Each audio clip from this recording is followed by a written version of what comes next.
इंसान का दिमाग मोह से हट भी जाता है, पर माया को दिमाग से हटाने में पूरी उम्र गुजर जाती है। आज के समय में हर किसी के दिमाग में ज्यादातर समय बस एक ही चीज चलती है और वो है पैसा। पैसा हो तो परेशानी, पैसा नहीं है तो उसे पाने की परेशानी। पर पैसा, धन दौलत, ये सब सिर्फ आज की समस्या नहीं रही है, ये पिछले कई हजार सालों से है। हमेशा कोई ना कोई इसके जाल में फंस ही जाता है। पैसा होना जरूरी है, पर हर वक्त पैसे के बारे में सोचना कितना खतरनाक और दिमाग के लिए बुरा हो सकता है, ये हम जानते तक नहीं हैं। ऐसे ही अर्जुन को एक बार ये धन का मोह हो गया। कृष्ण ने तब अपने ज्ञान से न सिर्फ अर्जुन को इस माया से बचाया, बल्कि आज तक वो कई लोगों को अपने ज्ञान से बचाते रहे हैं। अर्जुन बहुत चिंता में थे और सामने कृष्ण विराजे थे।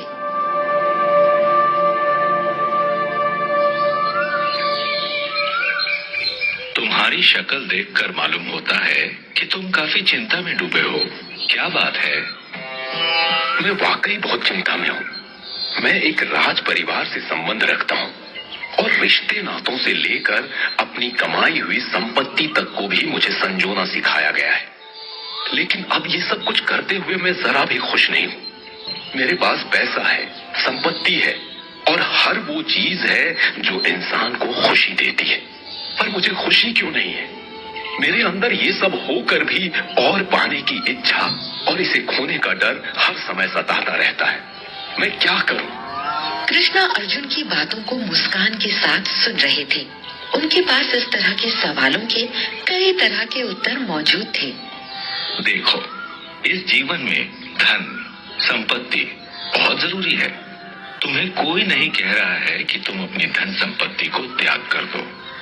कोई अपनी मेहनत की कमाई को यूं ही नहीं जाने देता, लेकिन अपनी संपत्ति से अपनी खुशी को जोड़ना बंद कर दो। जिस दिन तुमने ये कर लिया, उस दिन तुम्हें मालूम होगा कि खुशी का पैसे से कोई लेना देना ही नहीं होता है। कई लोग निर्धन होकर भी खुश हैं और कुछ बहुत पैसे कमाकर भी चिंता में तुम्हारी तरह डूबे हैं।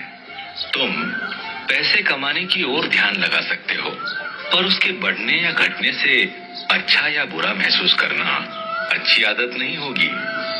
कृष्ण शायद अभी और भी बात कहते, पर अर्जुन इसी बीच कुछ झुंझला सी गए। मैं आपकी बातों को पूरी तरह से समझता हूँ और ये बातें मुझे पता भी हैं, पर इस पर मैं काम कैसे करूं ये मुझे समझ नहीं आ रहा है। मेरी खुशी अब मेरे घर का पैसा और लोग तय करने लगे हैं। अगर मैं धन कमाना छोड़ दूंगा तो फिर मेरी जिम्मेदारियों का क्या होगा जो मेरे ऊपर है? कैसे मैं सब में एक संतुलन बनाऊं? अर्जुन बहुत ज्यादा चिंता में थे। हर आदमी अपने जीवन में इस तरह की समस्या से रोज जूझता है। एक समय के बाद आदमी खुशी को ढूंढना ही बंद कर देता है और बस पैसे कमाने की दौड़ में लगा रहता है। इसी दौड़ से बचने के लिए कृष्ण ने अपनी बात आगे बताई।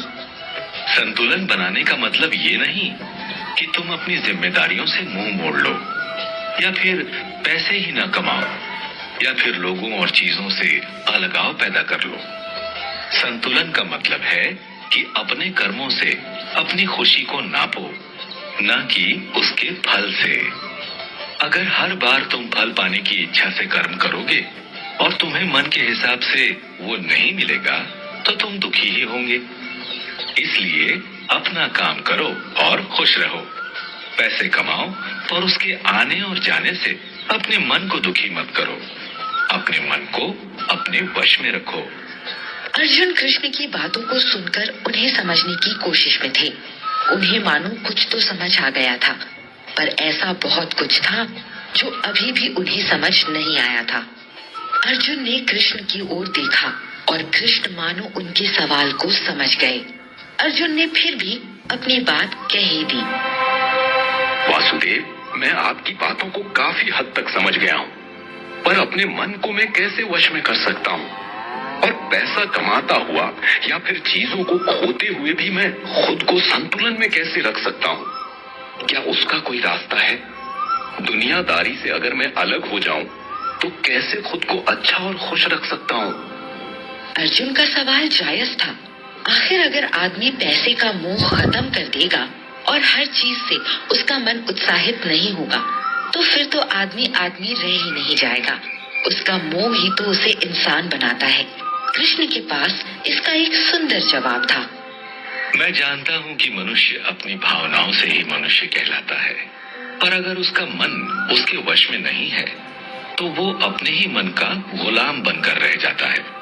अर्जुन, हमेशा याद रखना कि जो इंसान अपने जीवन का काम भी करता है और मोह माया में नहीं पड़ता, उसके मन की चिंताएं खत्म हो जाती हैं और वो लंबे समय तक इस जीवन को जी सकता है। और जो पैसे और दुनियादारी की चिंता में खोया रहता है, उसकी उम्र कम हो जाती है और वो ढंग से अपना काम भी नहीं कर पाता है। अर्जुन अब काफी हद तक कृष्ण की बातों को समझ चुके थे। इन सब में आस्था और विश्वास हमारी कितनी मदद कर सकते हैं कृष्ण? हमारे जीवन को आगे ले जाने के लिए आस्था और विश्वास दो रोशनी की तरह होती है। अगर आपको अपने ऊपर विश्वास है तो आप बिना किसी तरह की चिंता किए अपने काम को पूरा करेंगे, और इस प्रकृति के नियमों पर भरोसा होगा तो हर चीज आपके पक्ष में होगी। हमेशा इस बात पर विश्वास होना चाहिए कि जो होता है अच्छे के लिए होता है। अर्जुन कृष्ण की बातों को सुनकर काफी हद तक हल्का महसूस कर रहे थे, पर उनके मन में दुनियादारी को लेकर और भी कई गंभीर सवाल चल रहे थे। क्या थे वो बाकी सवाल?